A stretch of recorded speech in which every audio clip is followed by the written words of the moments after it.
अस्सलाम वालेकुम। उम्मीद है दोस्तों कि आप लोग खैरियत से होंगे। आज हमारी सीएसएस की क्लास नंबर 25 स्टार्ट होने वाला है। आज हम लोग पढ़ेंगे सीएसएस के बारे में कि सीएसएस में फंक्शंस क्या होते हैं। तो फंक्शन आज देखते हैं, ठीक है। स्क्रीन की तरफ चलते हैं। वैसे फंक्शन जो है वो आपने बहुत सारे देखे होंगे। जनरली जो है वो आपको पता नहीं होगा। वो ये है कि प्रोग्रामिंग लैंग्वेज के अंदर जब भी किसी वर्ड के सामने जो है वो स्पेसिफिक किसी भी वर्ड के सामने दो पैरेंथेसिस आ जाए, ये वाली ब्रैकेट आ जाए, समझो वो वाली अल्फाज जो है वो क्या है, एक फंक्शन है। तो हम लोगों ने भी सीएसएस के अंदर जो है वो एक फंक्शन पढ़ा, जैसे कि आरजीबी हम लोगों ने पढ़ लिया, यूआरएल हम लोगों ने पढ़ लिया। तो ये सारे जो है फिर उसके बाद जाके आपकी आरजीबी ए हम लोगों ने पढ़ा था।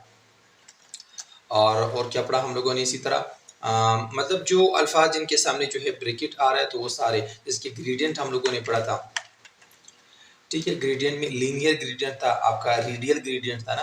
तो वो सारे जिनके सामने ब्रैकेट आ रहे वो सारे क्या है, एज अ फंक्शन कंसिडर किया जाता है, क्योंकि प्रोग्रामिंग लैंग्वेज के अंदर जो है वो सारे जो अल्फाज जिन अल्फाज के सामने ब्रैकेट आ रहे हैं उन सबको जो है वो एक फंक्शन का नाम जो है वो दिया जाता है। यहाँ पे एक सवाल आता है, वो ये कि HTML में अक्सर हम लोग कहते हैं कि HTML और CSS जो है वो तो एक मार्कअप लैंग्वेज है, प्रोग्रामिंग लैंग्वेज नहीं है। तो ये बात भी दुरुस्त है, लेकिन ये है कि इन मार्कअप लैंग्वेज के अंदर भी CSS जो 3 वर्जन आ गए उसमें फंक्शन भी आना स्टार्ट हो गया। पहले इसमें फंक्शन मतलब ये जो पैरेंथेसिस वाले जो अल्फाज थे वो पहले नहीं थे। तो ये जितने भी है वो हमारे पास फंक्शन ही है। तो इनमें हम लोग 2-3 फंक्शन जो है वो आज देखने वाले हैं, जिसे कहते हैं, एक फंक्शन है वो हम लोग यहाँ पे मैं आपको दिखा देता हूँ। एक है आपका वार फंक्शन है, वो देखेंगे। और वार से पहले जो है वो हमारे पास एक और फंक्शन भी आ रहा है जिसे कहते हैं आपका खल्क फंक्शन, ठीक है। ये दो फंक्शन हम लोग कोशिश करते हैं कि दोनों को जो है वो देख ले। तो इनका काम क्या है, इनका काम अभी सबसे पहले देखते हैं। काम इनका ये है कि मैं अगर कोई भी विथ बना लूँ, सॉरी डिव बना लूँ, डिव को मैं जाके CSS के अंदर मैं कॉल करूँ, उसको डिव को मैंने कॉल कर दिया और यहाँ जाके इसको मैं एक बैकग्राउंड कलर असाइन कर दूँ और रेड कलर। विथ भी मैंने दिया इसको कितने पिक्सल, 80% मैंने इसको विथ दिया, ठीक है। और हाइट भी देना जरूरी है, हाइट भी मैंने इसको कुछ हाइट दिया, फॉर एग्जांपल 120 पिक्सल जो है मैंने इसको हाइट दिया, या 120 अगर कम है तो 220 कर दो। अब इनका आउटपुट अगर दिखा दूँ तो आउटपुट जो है वो हमें कुछ यूं ही आएगा, कुछ यूं ही जो है वो इसकी आउटपुट जो है वो आएगा। जैसे कि मैं इसको 100 पे ले जाऊं, 100, ये देखो।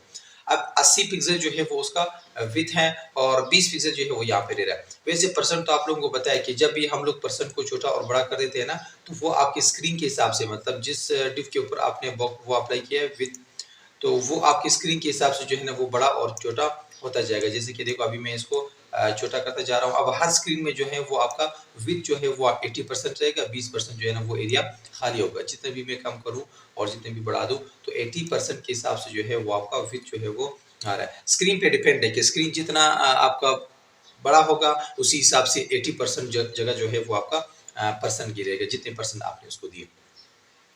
तो इसमें ये जगह जो है, जो साइड वाला एरिया है, ये देखो ये कम हो रहा है। यहाँ पे ये भी कम हो गया, लेकिन ये भी मैं चाहता हूँ, कभी कभी हमारी वेबसाइट में इस तरह होता है कि ये जो रेड एरिया है वो आपको बॉडी वाली एरिया समझो कि ये बॉडी का एरिया है, ये बॉडी होती है। अब बॉडी के बाद जाके ये वाला जो एरिया है ये हम लोग कभी कभार इसमें वो लगाते हैं, क्या नाम है, साइड बार हम लोग एड करते हैं। तो जब साइड बार हो तो मैं चाहता हूँ कि जो साइड बार का एरिया है ये कम ना हो, मतलब ये इसी तरह बड़ा हो, लेकिन जितना स्क्रीन को बंदा कम करता जाए तो ये बॉडी जो है वो कम होता जाए, लेकिन ये है कि साथ में जो ये आपका साइड बार है ये उसका स्पेस इतना ही ज्यादा हो। तो इनके लिए हम लोग अप्लाई करते हैं विथ में एक कल का फंक्शन है वही अप्लाई करते हैं। तो कल का फंक्शन जो है वो आपने वही विथ लगा लेना है।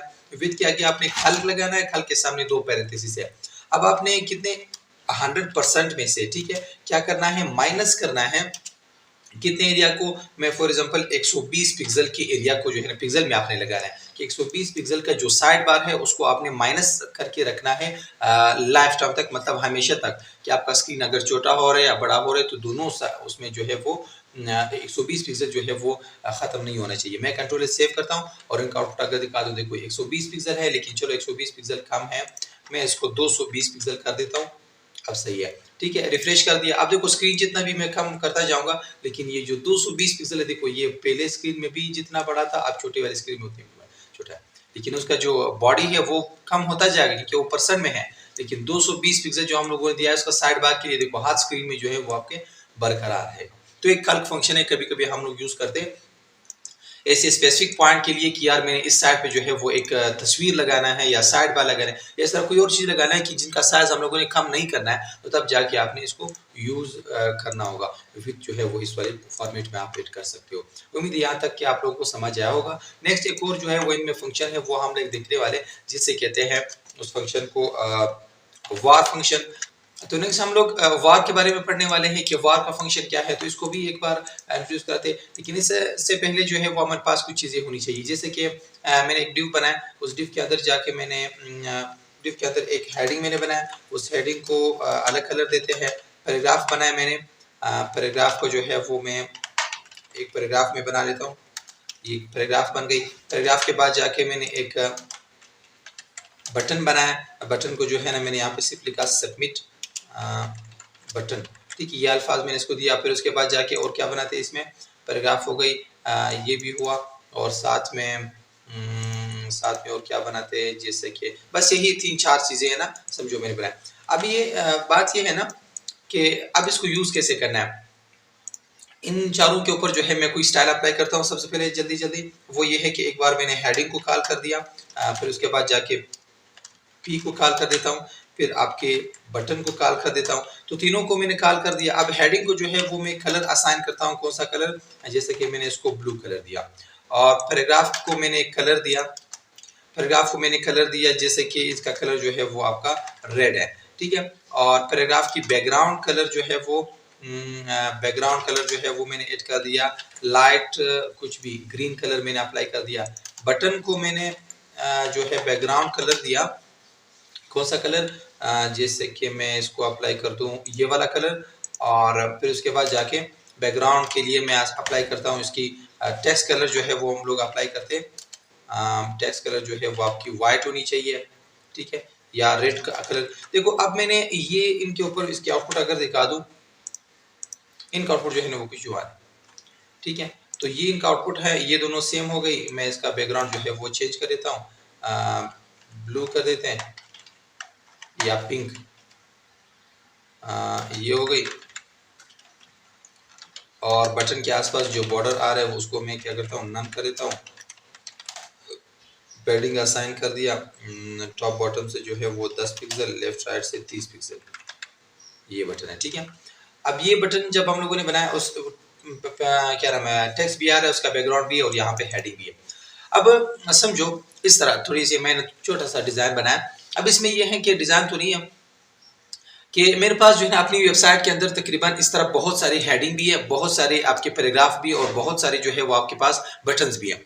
आपने एक क्लाइंट के लिए जो है वो डिज़ाइन बना लिया। अब डिज़ाइन बनाने के बाद तकरीबन साल के बाद 2 साल के बाद वापस जो है ना क्लाइंट कह रहे कि यार ये जो आपने डिज़ाइन बनाया ना ये सही है, लेकिन इनके जो कलर है, देखो आप हमेशा एक वेबसाइट के अंदर जो है वो 2 या 3 कलर यूज़ होते हैं, मतलब 3 से ज़्यादा लोग कलर यूज़ नहीं करते या 4 कलर यूज़ करते हैं।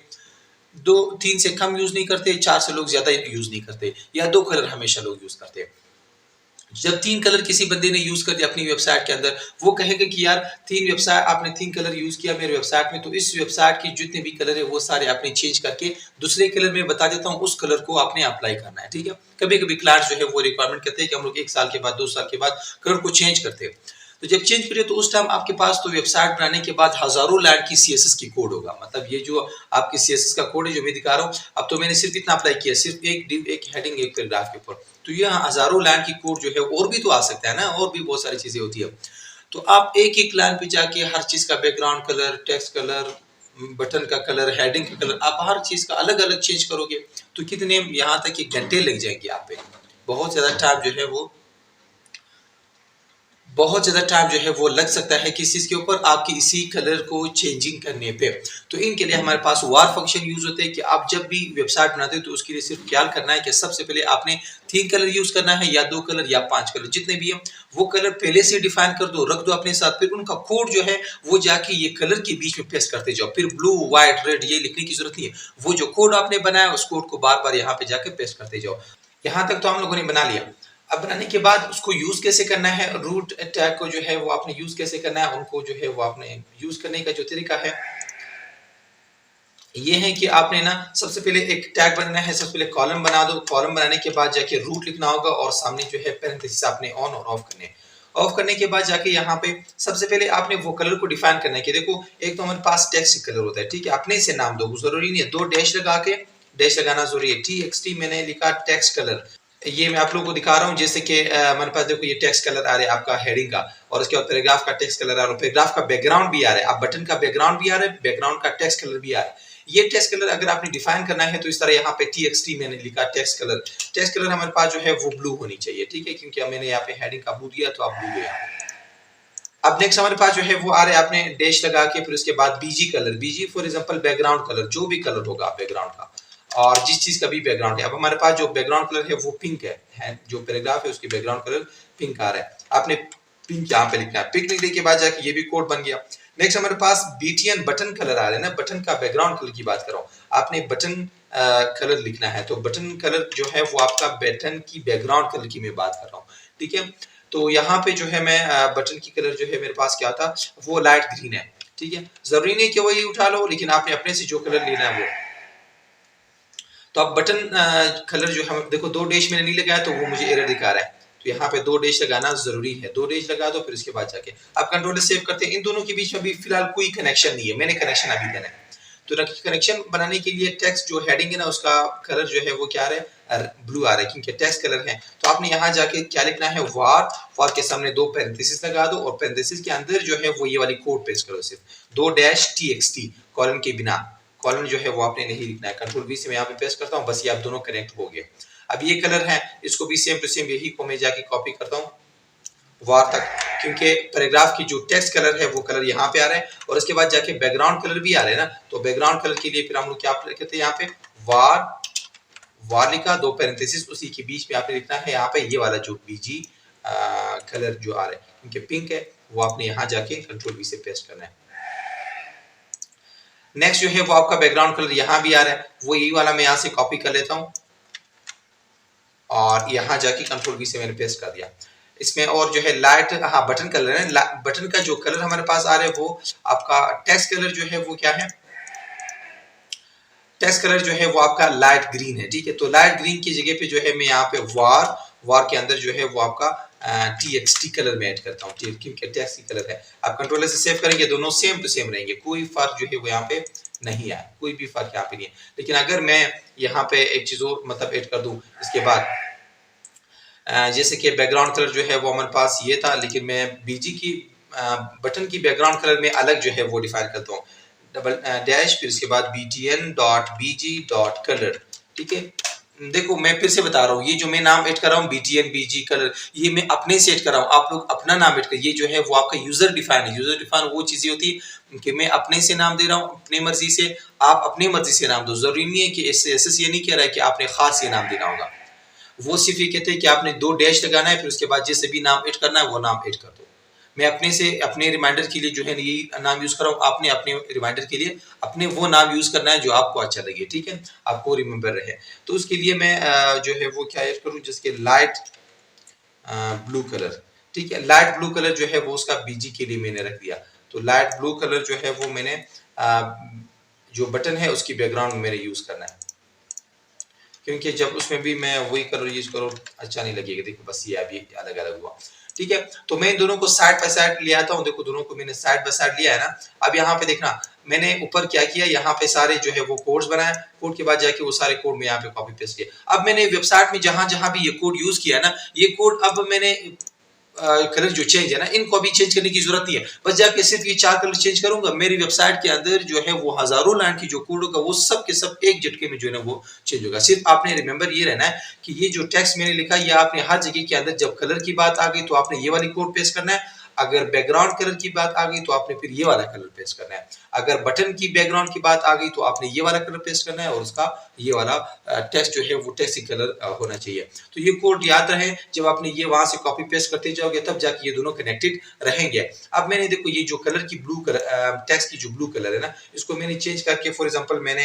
यहाँ पे पर्पल कलर जो है वो अप्लाई करना है। तो देखो टेक्स्ट की जितने भी कलर होगा वो सारे पर्पल होंगे, आगे नहीं यहाँ पे पर्पल देखो सारे पर्पल कलर एक झटके में सब के सब जो है वो हो गया।